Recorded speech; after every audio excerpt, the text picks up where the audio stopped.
ഇപ്പോൾ ആമസോൺ പോലെയുള്ളതോ അല്ലെങ്കിൽ ഫ്ലിപ്കാർട്ട് പോലെയുള്ള വലിയ ജയൻസ് ഒക്കെ തന്നെ നമ്മുടെ ഡാറ്റ അവർ എടുക്കുന്നുണ്ട്. ഫോർ എക്സാമ്പിൾ നമ്മളൊരു ഇ കൊമേഴ്സ് സൈറ്റിൽ എൻ്റർ ചെയ്യുമ്പോൾ മുതലേ നമ്മൾ ട്രാക്ഡ് ആണ്. ഡിജിറ്റൽ പ്ലാറ്റ്ഫോംസ് ഒക്കെ തന്നെ അങ്ങനെയാണല്ലോ. ഈ ഒരു ഡിജിറ്റൽ ഒരു സിനാരിയോ വന്നപ്പോൾ മുതൽ നമ്മളുടെ ഡേറ്റ എല്ലാം തന്നെ ഇതുപോലെ വേറൊരാൾക്ക് വളരെ ഈസി ആയിട്ട് കിട്ടുകയാണ്. നമ്മളൊരു സൈറ്റിൽ എൻ്റർ ചെയ്തു, നമ്മൾ എവിടെ കേഴ്സർ വയ്ക്കുന്നു, ഏത് പ്രൊഡക്റ്റ് എടുത്ത് നോക്കുന്നു, ഇങ്ങനെയുള്ള എല്ലാ ഇൻഫർമേഷൻസും അവർ ട്രേസ് ചെയ്യുന്നുണ്ട്. അതുകൂടാതെ അവർ കുക്കീസ് എന്ന് പറഞ്ഞിട്ടുള്ള ഒരു പ്രോഗ്രാം നമ്മുടെ ബ്രൗസർ ത്രൂ നമ്മുടെ സിസ്റ്റത്തിൽ ലാൻഡ് ചെയ്യിച്ച് നമ്മൾ സെർച്ച് ചെയ്യുന്നതും നമ്മൾ മറ്റ് സൈറ്റുകൾ തുറക്കുന്നത് വരെ അവർ ട്രേസ് ചെയ്യുന്നുണ്ട്. ഇതിൻ്റെ പ്രശ്നം കിടക്കുന്നത് ഇങ്ങനെ കിട്ടുന്ന ഡേറ്റ എങ്ങനെ യൂസ് ചെയ്യുന്നു എന്നുള്ളതാണ്. അപ്പോൾ പലപ്പോഴും ഹെൽത്തി ആയിട്ടുള്ള നല്ല സ്റ്റാൻഡേർഡ് ആയിട്ടുള്ള കമ്പനികളൊക്കെ പലപ്പോഴും ചെയ്യുന്നത് അവർ ആ ഡേറ്റ അവരുടെ ബിസിനസ്സിന് വേണ്ടി അവരതിന് ഇൻസൈറ്റ്സ് ഒക്കെ കുറേ ഗെയിൻ ചെയ്യാനായിട്ട് യൂസ് ചെയ്യുന്നുണ്ട്.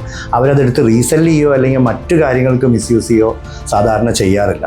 അപ്പോൾ ഇതെല്ലാം നമുക്ക് മനസ്സിലാവുന്നത് എങ്ങനെയാണെന്ന് വെച്ച് കഴിഞ്ഞാൽ നമ്മൾ പലപ്പോഴും ഇങ്ങനെയുള്ള വെബ്സൈറ്റുകളിലൊക്കെ ചെല്ലുന്ന സമയത്ത് വളരെ ഈസി ആയിട്ട് നമ്മൾ ക്ലിക്ക് ചെയ്ത് വിടുന്ന ഒരു സാധനമാണ് നമ്മുടെ ടേംസ് ആൻഡ് കണ്ടീഷൻസ് എന്ന് പറയുന്ന ഒരു പാർട്ട്. നമ്മൾ വായിച്ചു നോക്കാൻ പോലും പലരും നമ്മളത് മെനക്കെടുന്നില്ല എന്നുള്ളതാണ് ഞാൻ കണ്ടിട്ടുള്ളത്. ഇൻക്ലൂഡിങ് ഇപ്പോൾ ഞാനായാൽ പോലും ഒരു സൈറ്റിൽ ചെന്ന് പെട്ടെന്ന് നമ്മളത് പ്രൊഡക്റ്റ് വാങ്ങിക്കാൻ വേണ്ടി പോകും. ആ സമയത്ത് ടേംസ് ആൻഡ് കണ്ടീഷൻസ് ഒക്കെ നമ്മൾ എഗ്രി എന്ന് പറഞ്ഞ് വിടാൻ